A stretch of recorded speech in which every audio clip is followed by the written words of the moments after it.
Bismillahirrahmanirrahim. Assalamualaikum warahmatullahi wabarakatuh. Kepada siapa Israel datang? Tidak ada yang tahu kepada siapa Israel datang. Karena tidak ada yang mengerti juga kapan kematian itu akan menghampiri seseorang.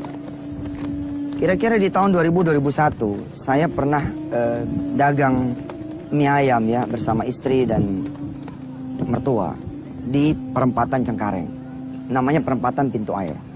Jadi perempatan Cengkareng ya, ini Grogol, ini Kalideres, ini ada perempatan, ini ke kanan, nanti ada perempatan lagi di sini namanya perempatan Pintu Air.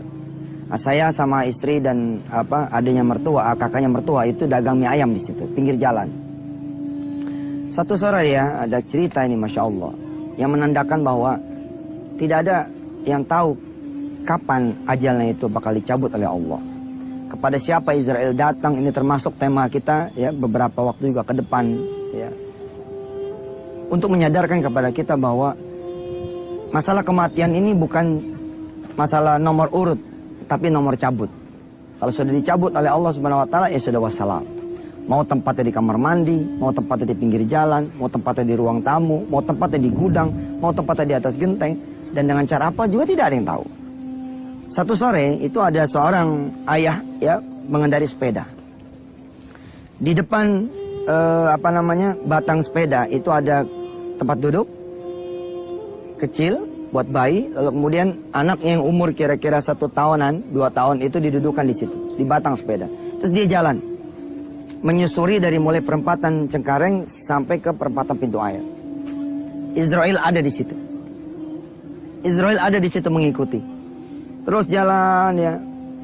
Sampai sini ya, ketika Israel ada di situ, siapa yang diincar kira-kira? Bapaknya kah? Atau anaknya? Ternyata Israel terus membiarkan orang ini jalan. Jalan sampai perempatan Pintu Air di mana saya dagang di situ. Ya. Tadinya arahnya tidak berlawanan karena ada 2 sisi, yang satu dari arah bandara, yang satu dari arah Cengkareng ke bandara. Nah begitu kemudian sampai perempatan Pintu Air, si bapak ini ngelawan arah. Ngelawan arah, dia susurilah pematang sawah, sisian sawah. Dia jalan naik sepeda gitu. Kemudian terantuk batu sepedanya. Begitu terantuk batu, anak ini jatuh. Nah yang satu ini kan berlawanan arah nih. Mobil dari sini nih, bung, bung, bung gitu. Anaknya jatuh, pertanyaannya kira-kira. Bila Israel pun mengikuti ada di situ, kira-kira siapa yang nanti akan dicabut nyawanya oleh Israel? Si bapaknya ini kah? Atau anaknya sudah jatuh? Bila saya kemudian membuat kuis buat seluruh pemirsa yang melihat tayangan ini, yang melihat rekaman ini, yang mengikuti pengajian ini. Bila ada kuis, siapa yang meninggal dunia, yang dicabut oleh Israel? Juga tidak ada yang tahu. Apakah si ayah atau si anak? Beberapa di antara saudara akan mengatakan, oh pasti yang dicabut itu nyawa anaknya. Karena anak ini jatuh. Mobil tuh kecepatan tinggi gitu. Tapi ternyata salah. Yang dicabut oleh Israel adalah ayahnya. Si anak itu ngambil, jadi berhenti karena sepedanya teranduk batu. Si ayah itu ngambil anaknya ini dengan maksud supaya kemudian anaknya ditaruh lagi. Tapi kemudian palanya yang berjarak beberapa senti saja bedanya dengan pala anaknya. Itu yang disambar dengan kendaraan. Lalu kemudian ayah ini meninggal seketika. Pemirsa yang dirahmati Allah. Wajar kalau kemudian Allah SWT mengingatkan kita setiap saat. Terutama setiap salat Jumat. Ya ayyuhalladzina amanu taqullaha haqqa tuqatih. Wa la tamutunna illa wa antum muslimun. Jaga diri, jaga akhlak. Kapan saja kita siap dipanggil oleh Israel. Mudah-mudahan Allah mewafatkan kita dalam keadaan husnul khatimah. Kadang-kadang kita tertawa, kita menangis, tanpa kita tahu kapan kita berakhir tawa kita. Dan kapan kemudian kita berakhir tangisan kita. Ada orang-orang yang dicabut nyawanya oleh Allah Subhanahu wa taala dalam keadaan dia tertawa. Ada juga yang dicabut nyawanya oleh Allah Subhanahu wa taala dalam keadaan dia menangis. Saudara-saudara yang dirahmati Allah, kita masih melanjutkan pembahasan kepada siapa Israel ini datang. Tidak ada yang tahu kepada siapa. Saya punya tetangga ya, yang kemudian mengajarkan kepada saya hikmah yang satu ini. Bagaimana kemudian tetangga saya ini bercerita betapa Allah Subhanahu wa taala mengubah jalan hidup dia.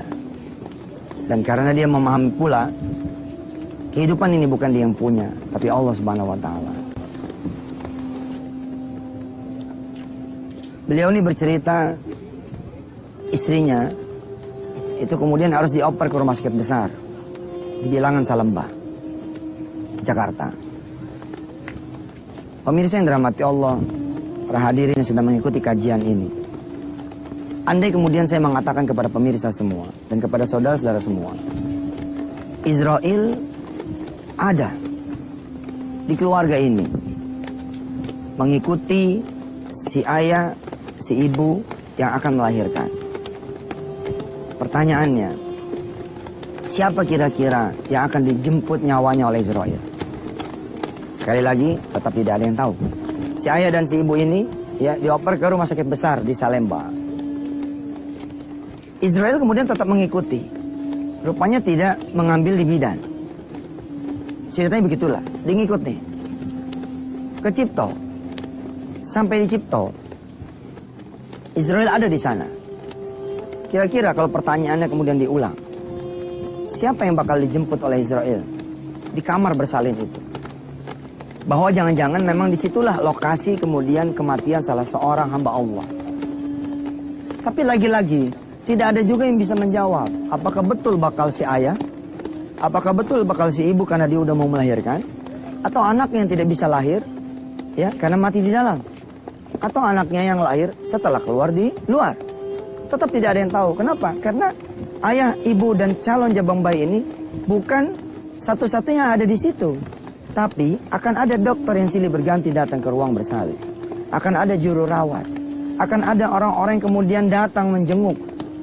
Bukankah Israel tidak ada yang tahu dari kita siapa Israel itu akan ambil nyawanya? Masih misteri pemirsa. Masih misteri ini para hadirin rahmati Allah yang mengikuti kajian wisata hati. Allah Subhanahu wa taala merahasiakan kematian. Salah satunya adalah untuk membuat kita terus berada di dalam kebaikan dan kebaikan. Jangan pernah berada dalam keburukan. Alhamdulillah ternyata Israel belum beraksi. Si ibu ini kemudian melahirkan. Ketika si ibu ini melahirkan, ayah, ibu, mertua laki, mertua perempuan, adik, kakak, teman semua saling berusaha untuk mengunjungi lahirnya sang jabang bayi baru ini. Israel ada di situ. Sekali lagi tetap tidak ada yang mengerti siapa yang bakal dicabut nyawanya. Karena boleh saja buat Allah Subhanahu wa taala mencabut nyawa si ponakan misalkan atau sang ayah punya mertua ini datang di situ dicabutnya, nggak ada yang tahu. Tapi inilah ceritanya pemirsa. Tadi kalau pemirsa merhatikan, saya ceritanya begini kan, sahabat saya bercerita bahwa istrinya, berarti ada yang masih hidup nih. Siapa yang masih hidup? Udah pasti adalah ayahnya, suami dari sang istri ini. Ternyata, ya setelah semua keluarga ngumpul, sang ibu yang baru saja melahirkan kepengen istirahat. Apa kata si ibu ini kepada suaminya? Apa kata si istri ini kepada suaminya? Saya izin mau istirahat, mau tidur-tiduran. Diletakkanlah bayinya ini di kanan.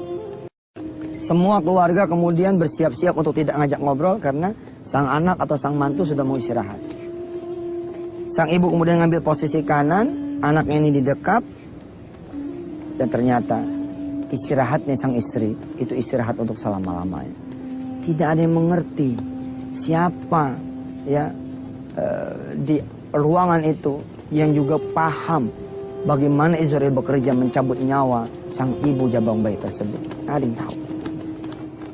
Hingga kemudian ketika kisah ini sampai ke tangan saya datang ke sahabat saya punya rumah di Bilangan Ketapang. Atas izin Allah, saya menjadi paham, subhanallah. Yang mijetin kaki pun tidak paham bahwa nyawa yang dipijetin itu sedang dicabut oleh Israel alaihissalatu wassalam. Sungguh mudah-mudahan pemirsa dan para sahabat yang dirahmati Allah, kita wajib perhatian terhadap amalan-amalan yang wajib dan amalan yang sunnah. Sebab kita tidak pernah tahu kapan kita akan meninggal dunia. Salah satu hikmah kenapa kematian dirahasiakan, supaya kemudian sekali lagi kita harus menjaga diri kita terus-menerus berada di dalam kebaikan. Dan juga supaya kita tidak menunda-nunda ibadah wajib yang sudah Allah tentukan untuk kita. Ada orang-orang yang menunda puasa Ramadannya. Misalkan dia kena haid, atau dia kena nifas, atau dia sakit. Karena itulah dia kemudian dapat rukhsah, dapat keringanan. Tidak usah puasa Ramadan pada saat itu, melainkan diganti di waktu yang lain. Tapi kemudian orang ini menjadi lalai. Ketika Ramadan berlalu, dia tidak pernah ingat sama hutang Ramadannya. Dia tidak pernah ingat sama hutang puasanya. Akhirnya keburu mati dalam keadaan dia masih menanggung hutang puasa Ramadan. Ada orang-orang yang diundang oleh Allah SWT dengan azan yang berkumandang. Azan sholat zuhur, azan sholat asar. Dia pikir masih ada waktu, sehingga dia menunda sholatnya. Nanti sajalah. Jam 2, setengah 3, jam 3. Akhirnya asar belum keburu datang, tapi ajal yang sudah keburu datang. Akhirnya dicatatlah sama Allah, dia meninggal dalam keadaan orang-orang yang lalai. Ada orang-orang yang kemudian menunda dia punya zakat. Ada orang-orang yang menunda dia punya sedekah. Dia pikir dia masih bisa ketemu esok pagi. Ternyata subhanallah, ajalnya tidak sempat ya memberikan dia kesempatan. Ya, tidak jaa ajaluha la yastakhiruna sa'atan wa la yastaqdimun. Enggak bakal itu datang ajal ya dalam keadaan tertunda bila kemudian ajal itu memang sudah mendatangi kita. Saudara-saudara yang dirahmati Allah, masih dalam tema kepada siapa Israel ini datang. Saya ingin bercerita bagaimana kemudian suasana gembira, suasana haru, suasana suka kemudian berubah menjadi suasana sedih. Kematian ini kan identik ya dengan kesedihan. Kematian ini identik dengan kehilangan. Wala nabluwannakum bisyai'in minal khaufi wal ju'i wa naqsin minal amwali wal anfusi kekurangan. Allah akan uji kita. Suatu saat kita akan kehilangan orang yang kita cintai.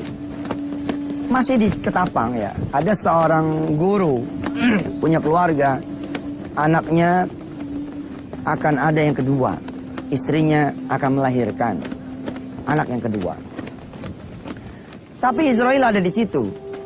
Israel ada di rumah guru tersebut. Saudara lihat, ada suami, ada istri, lalu ada calon anak yang kedua. Dan Israel ada di situ. Pertanyaannya kira-kira kepada kita semua, kepada saudara, kepada yang menghadiri pengajian ini. Kepada siapa nih Israel bakal datang? Tetap aja seperti pembahasan pertama dan kedua, nggak ada yang tahu. Karena kita sebut ayahnya, oh ya, ternyata bakal ada yang ketiga, yang keempat. Yang keempat ini ternyata anaknya datang, SD. SD datang, pulang. Apakah Israel tidak berhak mencabut seorang anak? Walaupun dia masih kecil, tetap aja punya hak. Karena kematian itu bukan urusan umur siapa yang lebih tua, tapi urusan siapa yang Allah kehendaki untuk dicabut. Ternyata sang istri berangkat ke bidan. Disuruhnya lah sang anak menunggu di rumah tersebut. Ayahnya anak ini, ayahnya istri ini ikut mengantar sang istri ke bidan. Saudara, Israel ternyata tidak mengikuti ayah ini ke bidan. Tertinggallah di rumah itu anaknya yang nomor pertama. Kalau kemudian pertanyaan ini ditanyakan sekarang, siapa kira-kira yang bakal dicabut nyawanya? Kira-kira kita bakal menjawab, oh kalau emang gak ada lagi orang lain, yakni cuman anaknya, ya mungkin anak ini yang bakal dicabut nyawanya. Tapi ternyata kita salah pemirsa. Sampai bidan, kata bidan, ini masih lama, masih jauh. Sudah Bapak siap-siap dulu, biarlah istri di sini, Bapak tolong bawakan ini, bawakan itu. Bapaknya ini pulang. Berarti ada lagi calon kandidat yang lain yang mati, yang ditungguin sama istri siapa? Ya ini suaminya. Dan subhanallah betul pemirsa. Ketika kemudian si ayah berangkat ke kamar mandi ingin wudhu, pada saat itulah kemudian Israel mencabut nyawa ayahnya. Anak yang pertama tidak tahu bahwa ayahnya sudah dicabut di dalam kamar mandi.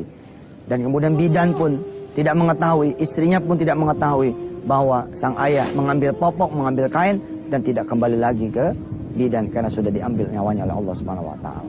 Mari kita jaga kehidupan kita. Asal azan berkumandang kita segera sholat. Asal punya duit kita ada nawa itu sedekah, kita segera keluarkan sedekah. Mana yang masih punya hutang puasa di bulan suci Ramadan yang telah berlalu, bayarlah segera hutangnya supaya kemudian kita menghadap Allah dalam keadaan yang bersih. Wassalamualaikum warahmatullahi wabarakatuh.